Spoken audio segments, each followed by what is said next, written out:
Assalamualaikum warahmatullahi wabarakatuh.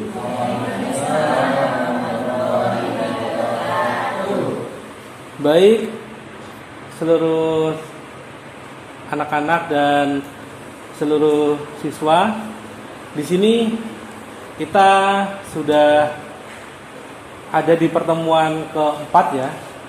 Di pertemuan keempat ini adalah pertemuan yang terakhir untuk kelas manajemen organisasi. Nah, di kelas manajemen organisasi ini kita kemarin ada pertemuan pertama yang membahas pengertian-pengertian organisasi, kemudian kedua pengertian manajemen organisasi, yang ketiga kemarin contoh-contoh organisasi. Nah, yang keempat ini kita akan membahas mengenai dasar-dasar pembentukan manajemen organisasi. Tapi sebelum kita mulai, mari kita buka kelas hari ini dengan bacaan basmalah. Bismillahirrahmanirrahim. Baik, langsung saja ya. Kemarin kita setelah mengetahui contoh-contoh organisasi, pastinya di sini adik-adik dan teman-teman sudah mulai mengerti bahwa kalau kita punya lembaga, kalau kita ikut organisasi, ikut komunitas, itu artinya ada yang perlu dijadikan fondasi atau dasar sebelum kita membuat atau mengikuti organisasi. Yang di sekolah mungkin ikut OSIS, yang di kampus bisa ikut organisasi kemahasiswaan atau ormawa mungkin. Nah, itu semua dibangun atau dibentuk itu ada dasar-dasarnya. Nah, dasar dari organisasi ini kalau di dunia manajemen ini ada 4. Nah, karena kita di manajemen khususnya keislaman, kita di lembaga yang berbasis keislaman, ini kita sesuaikan dengan kondisi kebutuhan adik-adik semua. Kalau adik-adik beragama Islam, teman-teman beragama Islam, maka ini semua disesuaikan dengan kebutuhan SDM atau sumber daya manusia yang ada di komunitas kita. Nah, maka kalau kita ingin membuat organisasi, kita ingin membuat sebuah lembaga, yang dibutuhkan pertama adalah P. Nah, P pertama ini kita butuh planning. Apa teman-teman? Planning ya.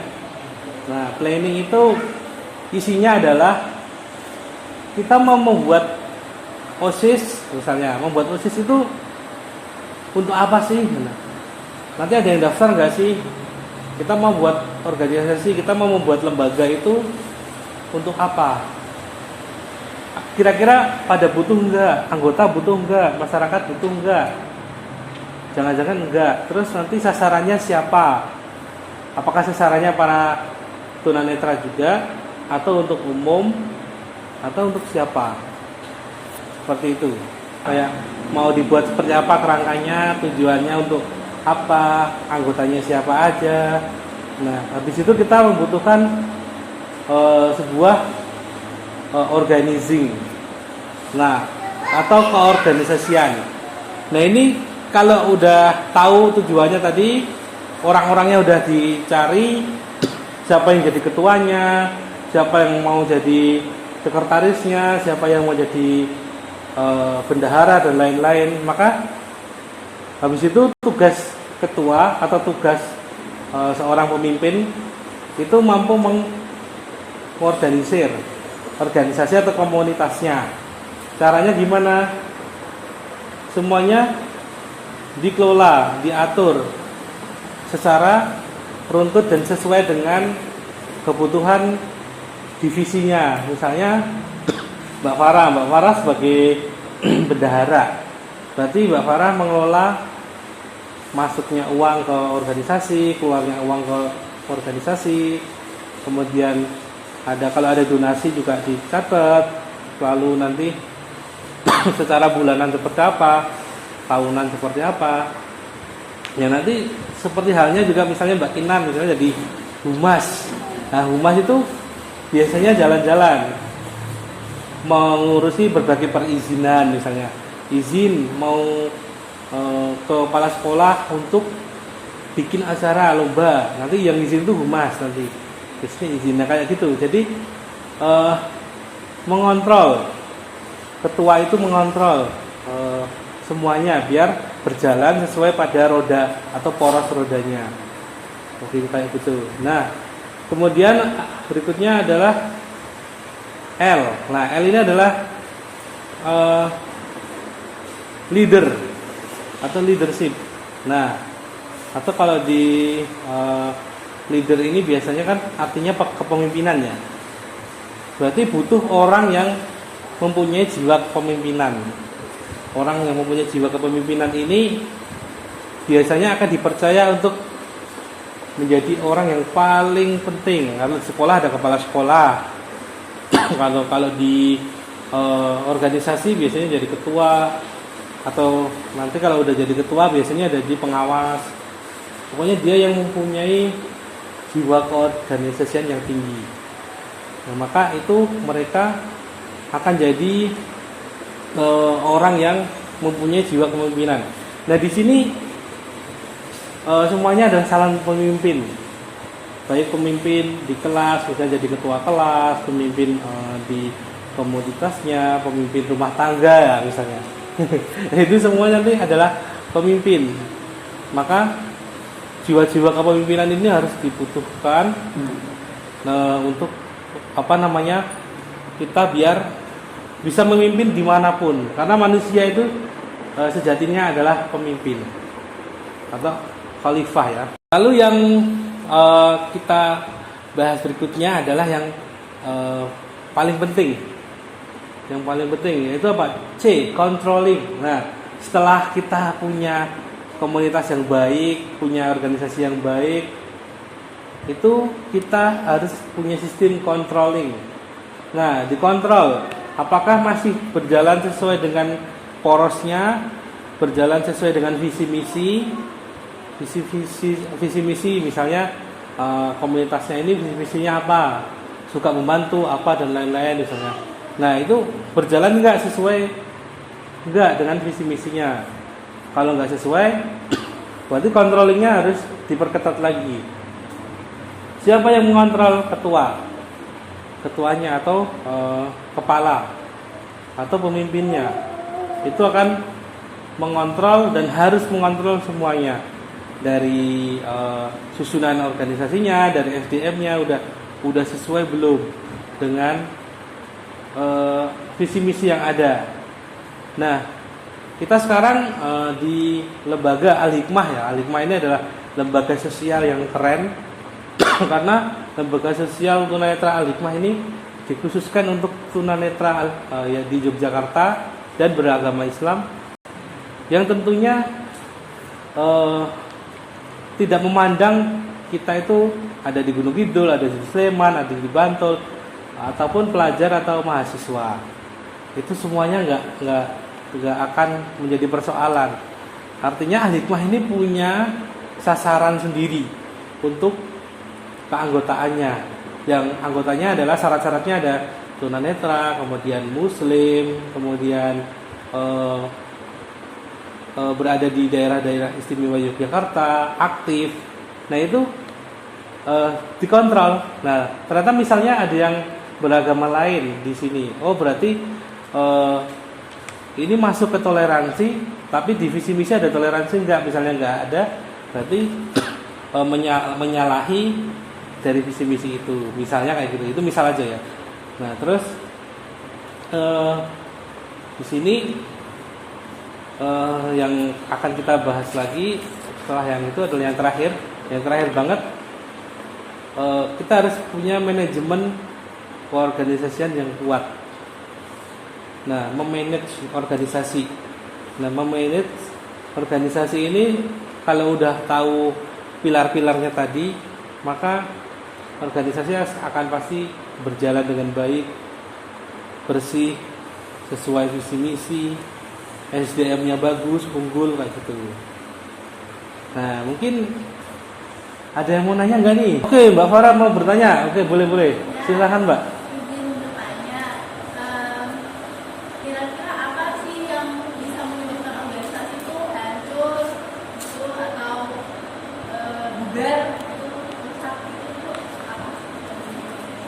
Oke, pertanyaan yang sangat bagus, luar biasa. Oke, Mbak Farah. Jadi, kenapa organisasi itu bisa hancur, bisa bubar, atau bisa orang-orangnya pergi bahkan ya? Nah, ada beberapa hal ya. Ada 3 hal yang membuat organisasi itu hancur. Pertama, lepasnya controlling dari pemimpin. Misalnya, pemimpinnya tuh kalau nggak ada di situ orang-orang nggak jalan. Nah, itu bisa hancur juga. Wah, Pak Ketua lagi pergi, udah kita santai-santai aja, nggak usah dikerjain. Misalnya, oh ya udah, Pak Ketua udah pergi, lagi keluar kota, kita santai-santai aja. Semuanya dikerjain nanti pas Pak Ketua mau datang. Nanti layanannya ditutup semuanya. Pak Ketua nggak bakal tahu misalnya kayak gitu. Nah itu akan menghancurkan dari dalam karena lepas controlling dari pemimpinnya. Nah terus ada lagi faktor berikutnya adalah kenapa organisasi itu bisa hancur, bisa rusak, karena orang-orang di dalamnya punya kepentingan pribadi yang kuat. Kepentingan pribadi yang kuat ya. Misalnya gabung itu pengen dapat makan gratis terus misalnya. MBG misalnya, makan gratis guys gitu ya. Nah itu bisa. Karena kalau di kos nggak dapat makan, ikut organisasi. Akhirnya ketika organisasi itu uangnya mau habis di akhir tahun, di bulan-bulan November kayak gini, akhir tahun mau habis, nggak berangkat, nggak ngurusin, dan kita nggak mau tahu. Nah, maka itu juga bisa menjadi rusak. Atau ada juga yang punya kepentingan pribadi, misalnya, wah biar kelihatan aktif, nanti terus dapat nilai dari sekolah, dari kampus, itu juga akan menghancurkan. Terus ada lagi satu lagi contoh, kenapa organisasi bisa hancur, bisa rusak itu karena manajemennya yang nggak baik. Manajemen itu yang dimulai dari saat membuat visi misi itu nggak serius, saat menyusun pengurus nggak serius, kemudian program-programnya juga nggak dijalankan secara serius. Itu semua berpengaruh pada tata kelola organisasi. Jadi ketika nggak serius, pasti yang didapat juga nggak bakal sesuai dengan tujuan organisasi itu. Maka banyak di sekitar kita organisasi yang berjalannya hanya 2-3 tahun atau 1 tahun, tapi habis itu bubar. Itu biasanya karena ada yang tidak sejalan. Maka tadi kita membutuhkan ada planning, ada organizing, kemudian ada leadering ya, untuk leader, kemudian ada controlling. Itu semua penting untuk menjadi pilar. Oke, ini tadi pertanyaan terakhir ya dari Mbak Farah. Nanti kalau ada yang mau tanya lagi bisa di sesi penilaian nanti di minggu berikutnya ya, sesi penilaian untuk kelas keorganisasian ini. Semoga pertemuan hari ini bisa menambah insight adik-adik, teman-teman, khususnya di Al-Hikmah, biar ketika balik lagi ke organisasi bisa menguatkan lagi, bisa menjadi anggota yang baik, yang bisa menjalankan visi misi dan berperan dengan baik. Oke, mari kita tutup kelas hari ini dengan lafal hamdalah. Alhamdulillahirabbil alamin. Jangan lupa bertemu di minggu depan untuk penilaian, dan nanti tunggu info berikutnya di grup WhatsApp. Terima kasih. Billahi taufiq wal hidayah. Wassalamualaikum warahmatullahi wabarakatuh.